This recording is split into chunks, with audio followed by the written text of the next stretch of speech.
Welcome to the channel, guys. Today we're going to be doing a fragrance review of Fragrance One Office for Men, so stay tuned. Before I get into the review, guys, if you like the content, don't forget to like and subscribe. Really helps me build my channel so I can keep bringing you guys fragrance reviews, cologne comparisons, and first impressions. Now, a little bit of backstory about Office for Men. As I'm sure you already know, this is the first release from Jeremy Fragrance, and this is kind of a big deal because this is really the first time a fragrance YouTuber has ever really done anything like this. So it's interesting to see what's happening with this fragrance and what it smells like. Now, he did a Kickstarter campaign, most highly funded fragrance Kickstarter in history. I personally didn't get in on that, so I did just get a sample. I guess I really didn't want to put down that much money for something I never actually smelled. The perfumer for this is none other than the master perfumer Alberto Moreales, and he's well known for doing a lot of different compositions like the super famous and successful Acqua di Gio. He also did Acqua Essenziale, which I happen to have the white version of, and many other very fresh, mass appealing, popular fragrances. The top notes for this one are bergamot, ambrox, and orris. The middle notes for this one are pink pepper, cacolax, and paradisone. And the base is musk, intense modern woods, and patchouli. So the biggest note to me in the opening, right on first blast, is this really amazing bergamot. This is actually the best part of the fragrance, in my opinion. It's very fresh. It's not like a dry, zesty kind of bergamot that you'd find in like Bergamot 22. It's more fresh and juicy smelling, and it's really realistic. The problem with that is that it doesn't last that long, so I don't get the bergamot, that real initial blast for a really long period of time. That lasts a few minutes only to my nose. After that, what I get the most of is a nice dose of ambroxan and the orris and pink pepper mixing together. This does actually create a fairly unique twist on a very familiar ambroxan style fragrance. So it is this familiar freshness like Sauvage or Prada Luna Rosa Carbon, those types of fragrances, but it doesn't actually, to my nose, smell like any of them. So it does have something to distinguish itself from those fragrances. It does come off almost powdery, but not really quite. So the orris in this doesn't come off at all like Prada L'Homme, which I had originally thought it might smell something like, or Dior Homme. It's really nothing like that, but it is this kind of mixture with the pink pepper to really make this sort of almost powdery. It almost feels like a very silky kind of a iris mixed with pink pepper. And there is that ambroxan in the background. This also has a fairly airy quality to it, so it's not something that actually melted my face off, as Jeremy would have suggested. It's actually fairly subdued, even though it's very present. It's not one of these things that's overly heavy. So it is very light and very airy, even though it is something that smells quite strong. Now, the dry down for me is fairly similar. This is a pretty linear fragrance. It doesn't have any surprise turns or anything.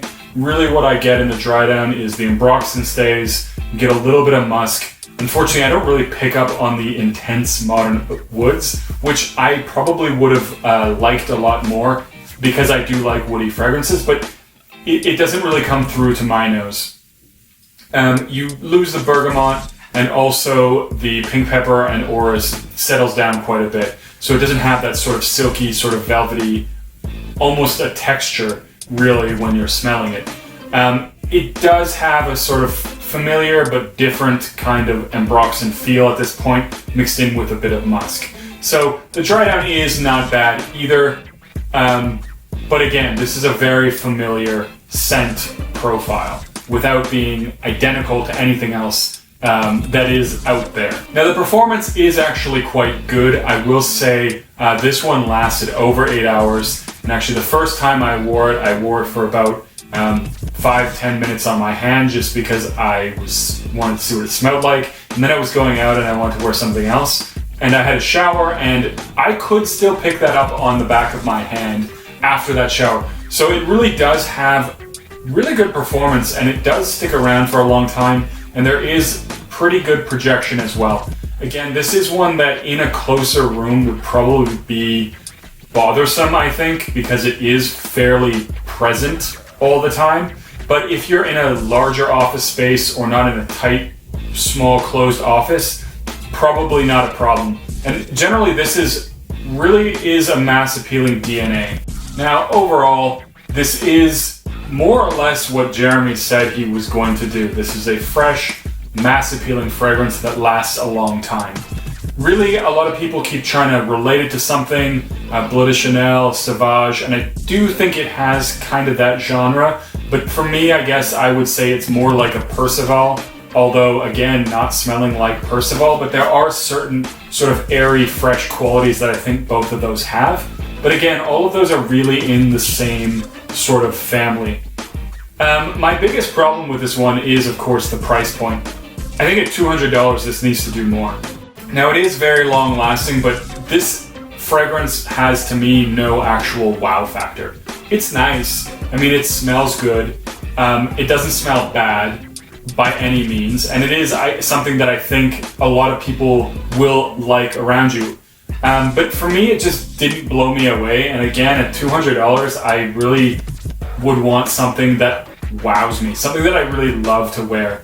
But this is, again, probably something that is safe for the office. It's a safe, mass-appealing fragrance. And if that's what you're looking for, then this could be a good fragrance for you. But personally, I think if that's what I'm going to go for, I would pick something like Sauvage, which I like quite a bit more than this. And I really think this should probably be in that Sauvage price point. I think it's fair to ask, somewhere in that $80 to $100 range for this, but at $200, it's just a little bit outrageous, really. But I mean, all in all, I can't bash this fragrance because it's not bad, but at the same time, it doesn't wow me in any way. It is a mass-appealing, long-lasting fragrance that does smell nice. And it does have some slight differentiation, so I don't think you can easily say, oh, this is like Sauvage, or even Percival, or whatever. It's in that category, but it's definitely distinct. Anyways, guys, that's it for this one. If you haven't got your nose on this one, check it out. And as always, don't forget to like, comment, and subscribe, and I'll see you guys in the next video.